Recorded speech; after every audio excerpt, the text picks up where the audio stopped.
नीच, मित्रहंता, आत्ममुग्ध और चरित्रहीन व्यक्ति ने की, उसके प्रति तो क्या संवेदना। दिल्ली को उससे मुक्ति मिली और मैं ये जानता हूँ कि अब जो आम आदमी पार्टी में लोग बच गए थे सत्ता के लोभ में, लालच में, पदों के लिए, उस पैसे के चक्कर में, वे सब भी अब वापस जाएंगे, लौटेंगे, कुछ अपने व्यवसायों में लौटेंगे, कुछ पार्टियों में चले जाएंगे और पतन यहाँ से प्रारंभ हुआ है उन लोगों का।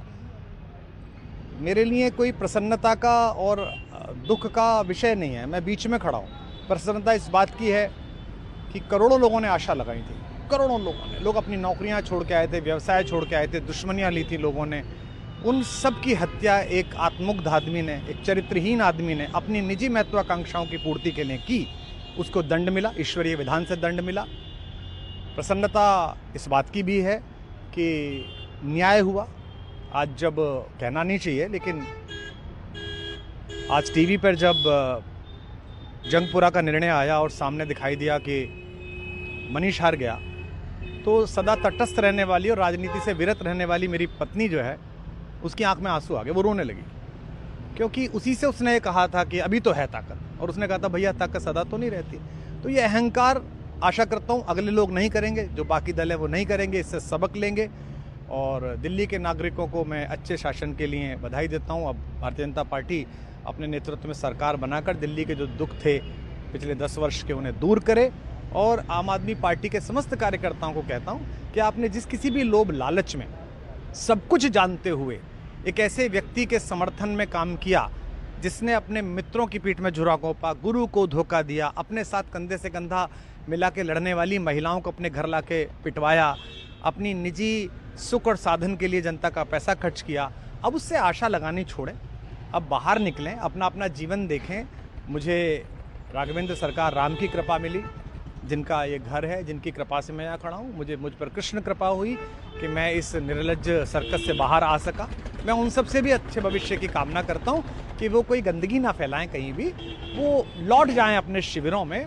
जिस तरह माधव को, कृष्ण को दूत देख कर भी भरी सभा में अट्टहास करने वाला दुर्योधन जो ये कहता था सुचिग्रम नैव दास्यामि बिना युद्धे न केशवः, बिना युद्ध के 5 गांव भी नहीं दूंगा, आज वो अपनी सीटों के लिए तरस रहा है।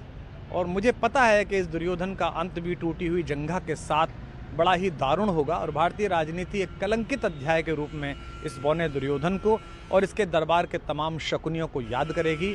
मैं उनकी मुक्ति की कामना करता हूं कि ईश्वर उन्हें इस दुख से बाहर निकाले और समस्त लोगों को बधाई देता हूं कि चलिए अंततः न्याय हुआ। सर, बात करें दिल्ली के चुनाव या यूपी के उपचुनाव मिर्जापुर को लेकर, चुनाव आयोग पर तमाम तरह के आरोप लगाए जा रहे हैं। अखिलेश यादव ने कल कहा कि वहाँ उपचुनाव में मिलकर, ये राजनीतिक विषय है, इस पर मैं राजनीतिक कार्यकर्ता नहीं हूँ, तो इस पर मेरी टिप्पणी शोभनीय नहीं है, वो आपस में सब जाने। लेकिन दिल्ली के चुनावों को लेकर एक मिश्रित प्रतिक्रिया है। दुख है कि अन्ना आंदोलन से एक ऊर्जा जो पैदा हुई थी, जिससे देश में एक सकारात्मक बदलाव हो सकता था, एक वैकल्पिक राजनीति हो सकती थी, उसकी हत्या एक अहंकारी आदमी ने, एक आत्ममुग्ध और असुरक्षित आदमी ने कर दी। मैं आशा करता हूं कभी ना कभी भारत में ऐसा सूर्योदय किसी न किसी दल में अवश्य होगा जो भारत को जहां पहुंचना है वहां पहुंचाने का मार्ग प्रशस्त। नमस्कार। आज दिल्ली के चुनाव के नतीजे आए हैं और जनता का जो भी निर्णय है, जनता का जो भी फैसला है, उसे हम पूरी विनम्रता के साथ स्वीकार करते हैं। जनता का निर्णय सर माथे पर।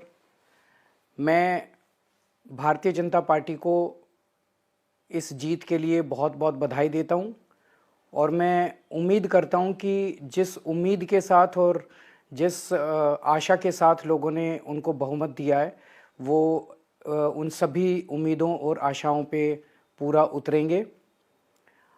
हमने पिछले 10 साल में जनता ने जो मौका दिया हमें, उन 10 सालों में हमने बहुत सारे काम किए।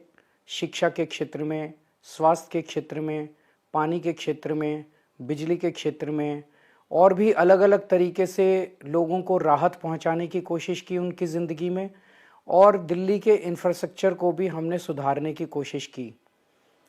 अब जो जनता ने हमें निर्णय दिया है, हम न केवल एक कंस्ट्रक्टिव ऑपोजिशन का रोल निभाएंगे, बल्कि हम समाज सेवा, जनता के सुख दुख में काम आना, व्यक्तिगत तौर पे जिसको भी जो ज़रूरत होगी, हम लोगों के सुख दुख में हमेशा काम आएंगे। क्योंकि हम राजनीति में कोई सत्ता के लिए नहीं आए। हम राजनीति को एक ज़रिया मानते हैं जिसके ज़रिए जनता की सेवा की जा सके, जिसके ज़रिए लोगों के सुख दुख में काम आया जा सके। वो काम हम करते रहेंगे और हमें आगे भी इसी तरह से जनता के सुख दुख में काम आना है। मैं आम आदमी पार्टी के सभी कार्यकर्ताओं को बहुत बहुत बधाई देना चाहता हूं। वो बहुत शानदार चुनाव लड़े, बहुत मेहनत की, उन्होंने बहुत कुछ सहा इस पूरे चुनाव के दौरान। उन्होंने बहुत शानदार चुनाव लड़ा, इसके लिए मैं उन सबको, सभी कार्यकर्ताओं को बहुत बहुत बधाई देना चाहता हूं। नमस्कार।